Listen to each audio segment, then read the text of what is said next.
ese bulto? ¿De dónde salió? Qué dolor más incómodo. ¿Qué me pudo haber ocasionado eso? Juliette nunca pensó que una encía sangrante pudiera ser el inicio de algo más serio. Pasaron los días, luego semanas, y aquel pequeño síntoma quedó en el olvido, hasta que su corazón comenzó a hablar.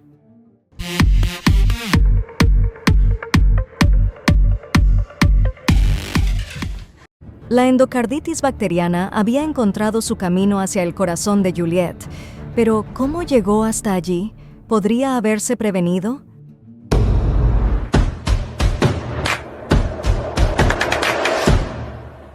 Hola, el día de hoy vamos a estar hablando sobre la endocarditis bacteriana. Cada año, miles de personas pierden la vida debido a la falta de conciencia y prevención sobre la endocarditis bacteriana, una enfermedad silenciosa pero a la vez devastadora. Este fue el caso de Juliette, una joven que era activa y saludable, que ignoró un pequeño problema dental sin saber que las bacterias de su boca podrían llegar hasta su corazón. Un golpe en la boca como el que sufrió Juliette puede ser un desencadenante indirecto en la endocarditis bacteriana debido a los siguientes pasos. 1. La erección de la boca y entrada de bacterias. El golpe en la boca puede causar una herida o inflamación en los tejidos blandos como las encías.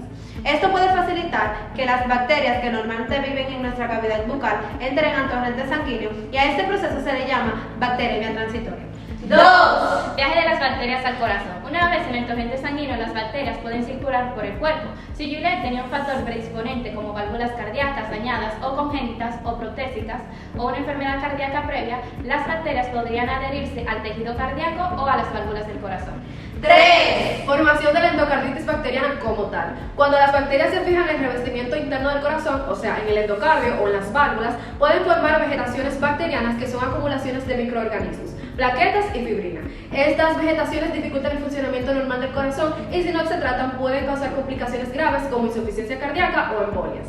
Para iniciar debemos de saber en qué consiste la endocarditis. La endocarditis es una inflamación del endocardio, el revestimiento interno de las cavidades y válvulas del corazón que pueden poner en riesgo la vida de una persona. Generalmente es causada por una infección de bacterias, hongos u otros gérmenes que ingresan por el torrente sanguíneo y se adhieren a áreas dañadas del corazón, como válvulas defectuosas o tejidos cicatrizados. Principalmente sus causas es una infección por gérmenes que provienen tanto de la piel, la boca, la garganta o los intestinos que en circunstancias normales son destruidos por el sistema inmunitario. Sin embargo, algunos factores como válvulas cardíacas dañadas o dispositivos implementados pueden facilitar su desarrollo. Cabe destacar que existen varios factores de riesgo, como la edad avanzada, en personas mayores de 60 años que son más vulnerables, las válvulas artificiales o dañadas, estas son más propensas a infecciones, los defectos cardíacos congénitos, o sea, condiciones presentes al nacer pueden aumentar el riesgo, los dispositivos cardíacos implantados, como el marcapaso, facilitan la adhesión de bacterias. También está el consumo intravenoso de drogas, o sea, el uso de agujas contaminadas, puede introducir gérmenes. La mala higiene bucal, o sea, las bacterias bucales pueden ingresar al torrente sanguíneo por cortes en las encías. Y por último está el uso de catéteres a largo plazo, especialmente los permanentes, que estos incrementan el riesgo de la infección. Dentro de los síntomas se encuentra la fiebre, que este viene siendo el síntoma más constante, presente en más del 90% de los casos. Están los escalofríos, que a menudo acompañan a la fiebre, y un signo de bacteremia activa. También está la sudoración nocturna, que viene siendo el resultado de la activación del sistema inmune y la respuesta inflamatoria. Dolores musculoesqueléticos, que mayormente frecuenta en las articulaciones grandes, que vienen siendo como la rodilla y los codos. Bueno, en las manifestaciones vasculares, estas se van produciendo debido a los efectos directos de los émbolos sépticos desprendidos de las vegetaciones o de la invasión local por las bacterias. Dentro de estas se encuentran la mancha de Henway, que son lesiones eritematosas o hemorrágicas, indoloras, planas y pequeñas. Estas mayormente aparecen en las palmas y plantas de los pies. La causa de esta viene siendo los émbolos sépticos que causan microabscesos. También se encuentra la hemorragia en astilla, que son líneas finas de color rojo oscuro ubicadas debajo de las uñas. Estas las causan los émbolos que dañan los capilares en el lecho unguear. Los émbolos sépticos provocan accidentes cerebrovasculares, isquémicos o hemorrágicos. Pueden causar infartos renales con dolor lumbar y hematuria. En las manifestaciones inmunológicas, estas son resultado de la activación del sistema inmune y de los depósitos de complejos incomunes circulantes en los tejidos. pues dentro de ellos se encuentran los nódulos de Osler, que son pequeñas protuberancias subcutáneas rojas y violáceas, dolorosas al tacto. Estas mayormente aparecen o principalmente aparecen en la yema de los dedos, de las manos y de los pies. Estas causan un depósito de inmunocomplejos pues en la piel. Luego están las manchas de Roth, que estas vienen siendo una hemorragia retianas con un centro blanquecino o pálido. Estas se detectan mediante un examen oftalmoscópico y la causa la vaculitis mediada por inmunocomplejos. También se encuentra la glomerulonefritis, que es una inflamación del glomérulo renal causada por depósitos inmunes. Los síntomas de estas vienen siendo hematurria, que vendría siendo la orina con sangre, y proteinura, que viene siendo la orina con proteínas, por insuficiencia renal progresiva en casos graves. Ok, vamos a dividir el diagnóstico en dos partes: el clínico, que se basa en la evaluación del paciente, y el paraclínico, que utiliza herramientas y pruebas específicas para confirmar el diagnóstico. En primer lugar, comencemos con el diagnóstico clínico. En este caso, los médicos se enfocan en tres principales pasos. En primer lugar está la historia médica del paciente. En este se revisan antecedentes de enfermedades cardíacas, cirugías previas o uso de válvulas artificiales. También es importante preguntar si el paciente tuvo algún procedimiento odontológico o heridas recientes que pudieran permitir la entrada de bacterias al torrente sanguíneo. Luego se hace un examen físico. Durante el examen se evalúan signos que puedan indicar una afección del corazón, como la presencia de soplos cardíacos o cualquier otra anomalía que tenga que ver con su funcionamiento.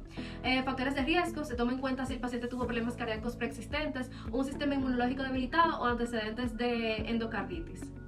Ahora bien, una vez que se sospecha la enfermedad, se recurre a pruebas paraclínicas para confirmar el diagnóstico. En primer lugar tenemos los hemocultivos. Estas pruebas son fundamentales para identificar el microorganismo causante, ya sea una bacteria o un hongo.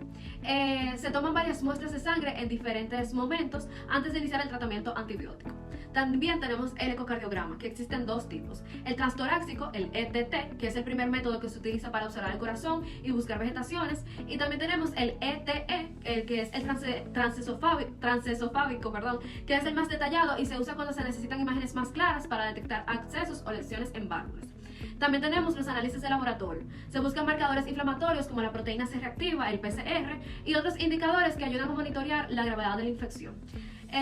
Y bueno, también tenemos pruebas de imágenes adicionales, que en algunos casos se emplean resonancias magnéticas o tomografías para verificar si hay complicaciones como embolias en otros órganos. Tenemos el tratamiento médico vía fármacos de la endocarditis. Es un proceso multifacético que consta de 3 etapas. Estas estrategias se utilizan para restaurar la calidad de vida del paciente y prevenir complicaciones a largo plazo.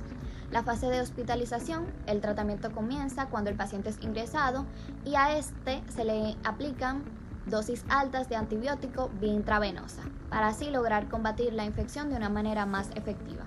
Se inicia con antibióticos de amplio espectro mientras se esperan los resultados del hemocultivo, para así lograr aplicar un antibiótico que ataque a ese microorganismo en específico. De los medicamentos de amplio espectro que podemos aplicar está la gentamicina o la citroanosa. Durante esta etapa, el paciente es monitoreado constantemente para ver su evolución y evaluar si han reducido los síntomas graves, como lo son la fiebre persistente o la insuficiencia cardíaca. Luego tenemos la fase de tratamiento fuera del hospital, que esta se aplica una vez los síntomas graves hayan disminuido. A esta también se le conoce como OPAT, que significa terapia antibiótica ambulatoria o intravenosa, y aquí también se pueden aplicar fármacos como la vancomicina y la citroanosa. Los pacientes en esta fase pueden recibir antibióticos intravenosos desde sus hogares o asistiendo a hospitales cercanos. En algunos casos, el tratamiento puede pasar de vía intravenosa a vía oral. Esto va a depender de la evolución que haya tenido el paciente. En este caso, por vía oral, el paciente tomaría amoxicilina o clindamicina. En la fase del seguimiento, el seguimiento es crucial para garantizar la erradicación completa de la endocarditis bacteriana.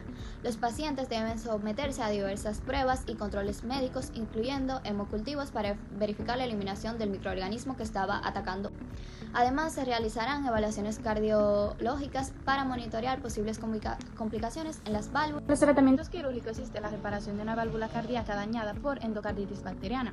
Es un proceso quirúrgico complejo diseñado para restaurar la función valvular y eliminar cualquier tejido infectado.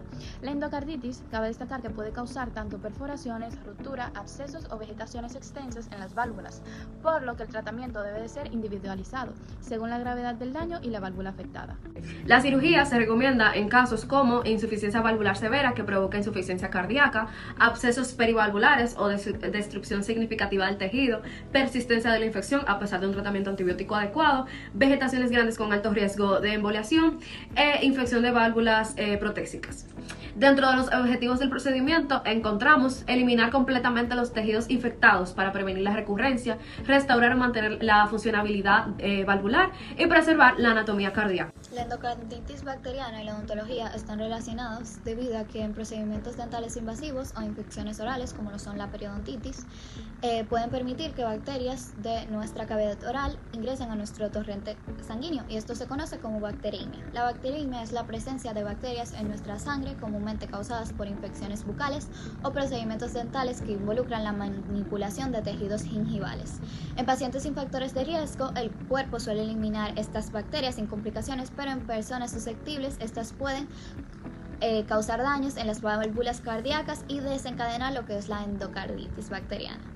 Las manifestaciones orales, dentro de esta podemos encontrar las patequias en el paladar, que son pequeñas manchas rojizas como hemorragias, y sangrado gingival recurrente, que ocurre debido a la inflamación del tejido periodontal, lo que facilita la entrada de bacterias a nuestro torrente sanguíneo. También en la región de nuestro cuello se puede llevar a cabo la inflamación de los ganglios linfáticos debido a la respuesta inmunitaria ante la infección. Como manera preventiva tenemos la profilaxis antibiótica, que es el uso preventivo de antibióticos antes de realizar cualquier procedimiento quirúrgico en la cavidad.